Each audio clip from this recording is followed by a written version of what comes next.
does everybody say that? Chestnuts roasting on an open fire. Yeah. Hey, good morning, everybody. Wait a minute, back up. It's not morning when everybody's listening. Back it up. You ready? Hey, welcome everybody back to the podcast. On today's episode, we got a bit of a serious subject matter here that a whole lot of folks out there are dealing with, because there's a whole lot of folks out there dealing with life and the reality that life can sometimes be a bit traumatic. And so we got Dr. Parker in the house. On Just These Guys, you know, with Pastor Mike. Yes, indeed. You know, I try as best I can to pay attention to what's going on in life.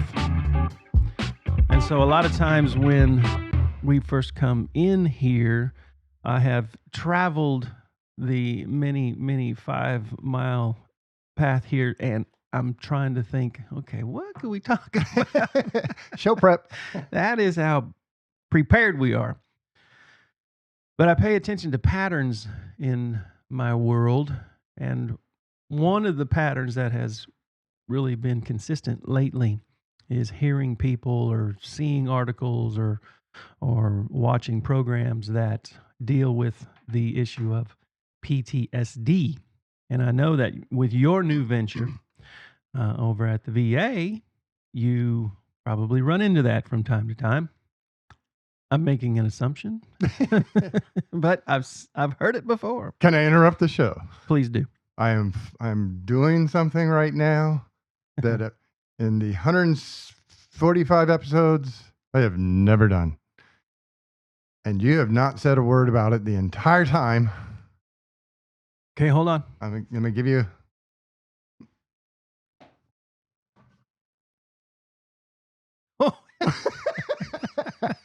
What? You're not wearing hair product? Ow, you're so close. No headphones. No headphones. No, wow. Why? Because they're over there. Oh, so it's not intentional. No, it's completely. I forgot till I just leaned into the microphone. I was like, I can't hear myself. Where are my headphones? Well, They're not on my head. Like I just got through saying, I try to pay attention to what's going on around me. There's a snake in my boot. Well, you know, we could have stood there for an hour. Yeah. And I wouldn't have come up with, oh, you don't have headphones on. Well, how many times we recorded the show and not hit the record button? So. Oh, many. That's how well we pay attention to what's going on around us. And I'm only half hoping the cameras are on. I don't know. Do you want to go get them? No. I don't want to hear myself. All right. Well, you sound pretty good in here. Okay. I'll try working. to stay close to the microphone. Yeah, everything's working. Everything's working. So, PTSD. Help us to understand what it is exactly and how we can best understand and appreciate the reality of it. Well, PTS, post-traumatic stress, is a very normal thing. In fact, if you're having PTS, that means you are normal. Sure. Post-traumatic stress is a normal reaction to an abnormal situation. Now, it gets the D on the end of it, disorder, so that they can bill the insurance for it. Post-traumatic stress disorder. Oh, we got an issue here. This is a medical condition. Now we can bill the insurance. So that the D is just to kind of categorize it in the DSM, so you can now bill for it. Post-traumatic stress is a normal reaction to an abnormal situation. Okay. And so the very definition means that I'm a normal person, because, post-traumatic stress, big words, but what do they mean? After post-traumatic, something bad. So after something bad, I am stressed out. Doesn't that make sense? Sure. After an event that's bad, we walk around stressed out. So post-traumatic stress. After a bad thing, I'm stressed out, which ergo means before the bad thing, I was fine. And if I'm fine and a thing brings on the post-traumatic stress, then another thing can take away the stress. So that's what I try to emphasize with people is that this is not a lifelong condition you have to suffer with for the rest of your life. Mm. A thing brought it on, so a thing can take it away. Mm. And that's where therapy fits in. And for me, and I say for me, I don't know why I'd say that. Nobody believes I'm an expert on anything. So this little old Lance thinks that the majority of the ways people with post-traumatic stress are treated is improper. Mm. Because the medical community, the psychiatrists, the physicians, they approach the condition as if it's a dysfunction of the brain, which by definition, it is not a dysfunction of the brain. To go through a car accident, a rape, to go through a child abuse, to go through a war situation and be shot at or see your friend shot. If you walk away from all of that, feeling normal, then something's wrong with you. Yeah. So for these things to be upsetting to you is normal. So to be treated as if you're abnormal because you're upset that you saw your friend shot, that just doesn't compute with me. Mm. And then, to be told, as some people will, well, this is, you're just going to have to learn how to deal with it. We're going to be here for the rest of your life. Now, true, you will have this. You won't have post-traumatic stress the rest of your life. You will have the memories of the rest of your life. Yeah. So then the question becomes, what do we do to take control of the rest of our life and live it in a way that's rewarding and satisfying to us? So there's my definition of PTS. Mm. I think it's going to be my third book. Yeah, there you go. So let's just say I have experienced a car wreck. You mentioned that. And I just can't seem to get beyond the anxiety of it. I wake up every day, and that's what I'm thinking about. I go back to that moment. Every time anything starts to get a little bit stressful, I find myself back there. What are some of the things that you start to work with them? Say if they come to you, you start to work with them and grabbing control and moving forward. Knowledge is power. Okay. So it's you knowing what's going on for you that then gives you control of where you go from here. And so the first thing is to understand post-traumatic stress is not a mental condition. You're not crazy. This is stress. This is anxiety. Now, why are we getting anxious? Why are we getting stressed? You mentioned, waking up, feeling anxious. And so if we just look at a functional timeline, I mean, this is not rocket science. Let's say these glasses represent the bad thing. Mm-hmm. Let's say these chiefs represent very the bad thing. Very accurate. There's some PTSD. So as the event is occurring, I feel horrified or terrified. Now the event is over and it's in my past. I do my thinking in the present. Sure. So in the present, when I think about this event in my past, I feel horrified. This is not complicated. Right. So in the present, when I think about this memory of what happened in my past, I feel horrified again. So I'm not dumb. I don't like feeling horrified. So I do this. And I may even say things to myself like, that was then, this is now. You know what? I just got to put that behind me and keep going forward.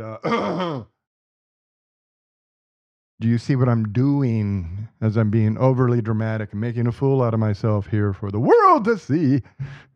Watch me again. Tell me what you see. You're deflecting. Again, it is so simple. I'm getting stressed.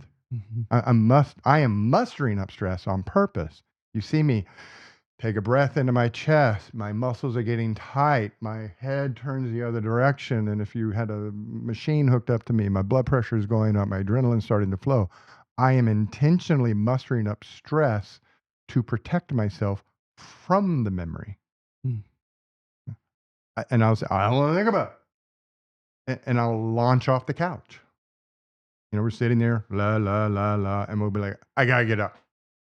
We're mustering up our stress, which brings us all this extra crazy energy we call anxiety, to shut the memory out.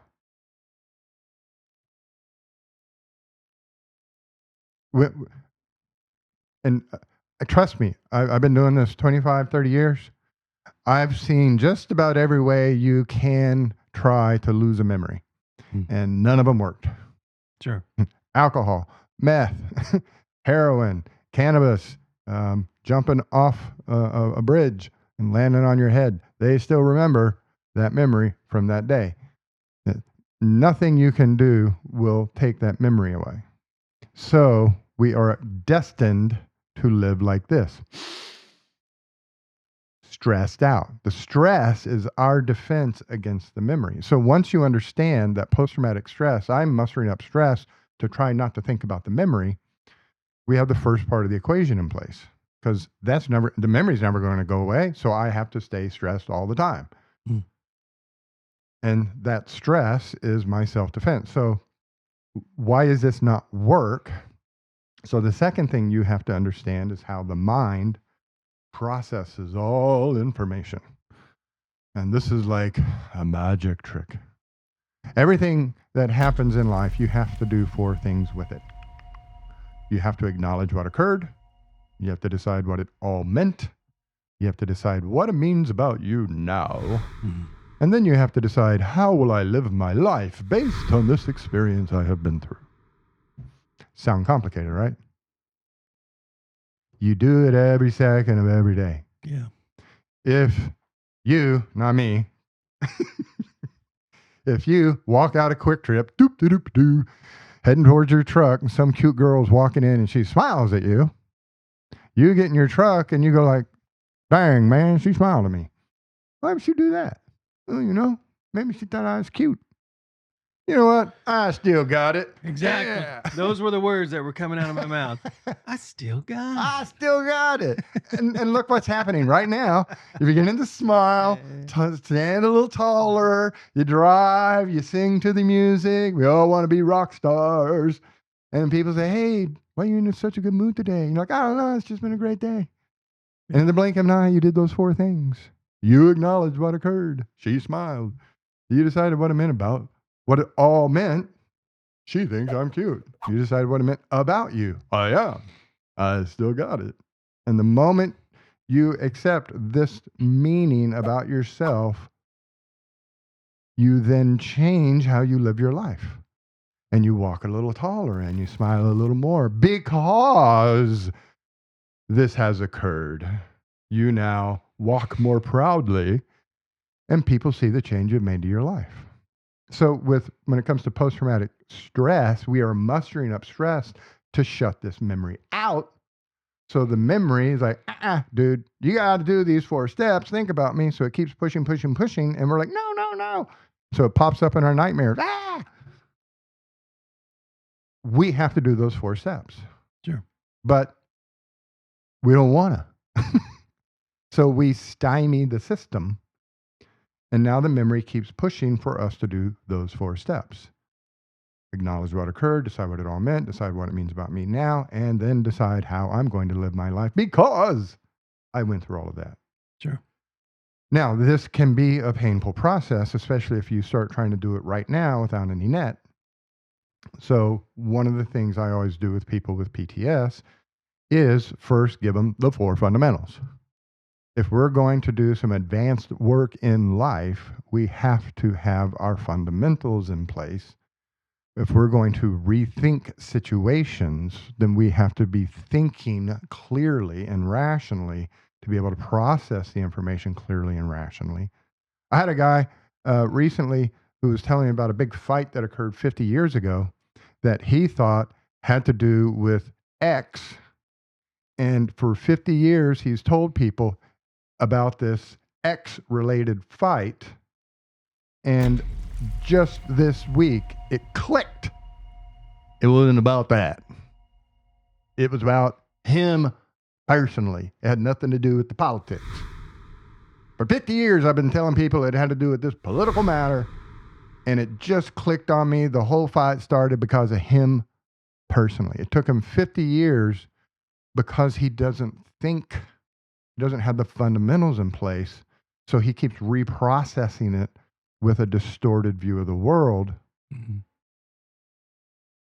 And once he gets his grounding solid, his fundamental cognitive process is solid, then when he looks back at the situation, oh, this is what it all was about. And that completely changed. There's zero therapy. Once he rethought the situation from a rational base, his mind started to do what it will naturally do, which is to sort this matter out. And he's come up with a new thinking about what it all meant, which now changes how he sees himself today, which now changes how he moves forward with things. So, is this? I'm doing it as fast as I can. Am I making sense? Yep. No, this is good. Now, you had asked is this basically, you asked, is this more prevalent in the military population than it is in the civilian population? And to a degree, that's true, because just the nature of the work, and whether you're, shooting at somebody, nurses, doctors who work with people coming back from the war front, people who are carrying the bodies onto the plane. I mean, there's so many elements of the military that deal with very traumatic things. Even the training, you go through live simulations of a helicopter crash, trying to recreate this scene as best you can to make it, as real as possible, so that when it happens for real, you're prepared. So I've had people go to those scenes, those accident scenes for the training, and it rattles them because it's so real. So yes, there is a higher prevalence of PTS in military populations, but what's crazy and just burn my biscuits, in the civilian population, I saw so many people who had traumatic histories that clinicians, therapists, doctors ignored. Either one, because they don't realize or understand the importance of those things, or two, they're too scared to ask about it. But statistically speaking, just 45% of all women by the age of 30 will have experienced some sort of sexual trauma. That's just a fact. That ain't me. That's the CDC or DHS or whoever. That's some government agency who does surveys of things. Yeah. And, men, I mean, 20% of men were sexually abused as a child, statistically speaking. Now you throw in a few car accidents, you throw in some fights that you've had. And so by the time a man is 30, there's a 30% chance they've experienced something traumatic. And when I worked with the people in the jails and the prisons, nobody's ever asked them, like, so as a child, were you ever physically abused? Yes. Were you ever verbally abused? Yes. Were you ever sexually abused? Boo-hoo-hoo. Yes. I would estimate 85%. Wow. Yeah, 85%. And I'm the first guy to ask. And same in therapy, when I would ask people these questions and just probe that area a little bit, 50 to 60% of the people walking in for therapy, they had this in their history, and they've been in therapy 2 or 3 times before. Like, did you talk about this with your previous therapist? No. Why not? They didn't ask. Mm-hmm. And so the trauma is there, and the person is walking around trying not to think about it. And category E of post-traumatic stress is irritability, outbursts of anger, hypervigilance, which looks like, paranoia or being extremely anxious all the time. trouble sleeping, and they're going in saying, I'm having trouble sleeping, I'm anxious all the time, and I don't trust anybody. And they're like, oh, well, you got anxiety, or oh, you got depression, or oh, you got something, but they never ask them. So you can't treat all of this, because all of this is what's keeping the memory at bay. So you can't take that from them. Otherwise, that memory flies up in their face and they freak out. So they have to hang on to the anxiety and the irritability and the anger, because that's what's protecting them from the memory. And so they sit in therapy 2-3 years and then go to a new therapist 2 or 3 years and a new therapist 2 or 3 years. And I've seen people who've been in and out of therapy for 10, 15, 20 years. And the therapist never asked. Yeah. Or they did ask, but then the client says, yeah, but that was so long ago, I don't think about it. Okay, then we'll move on to a new topic. And that's like, oh, whoa, let's go back. I've had too much coffee this morning. No, this is good. All right, so that's for that person who's out there and they are in that exact seat right now, where they just they know that they've had an experience in the past that was traumatic. They have been avoiding it, putting it off to the side, never really thought about it from that perspective, but now this new kind of thought process, or they become enlightened to this idea. What is the first step? What can they do? Well, first step is to rewind this video or this audio and go back and write these things down. Mm-hmm. What the definition of post-traumatic stress, and write down the 4 steps that we have to do with all situations, and then realize those 4 steps are the treatment. Mm-hmm. And so before I begin those 4 steps, I got to get the fundamentals down.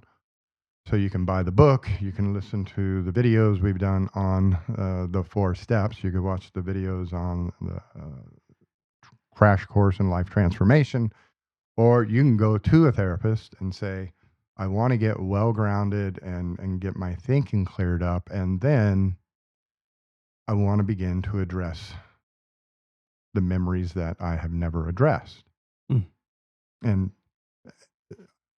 most people, and I've whether they're 22 or 72, when I meet them, most people who have this, everything I just kind of shotgunned out at you, they had no idea.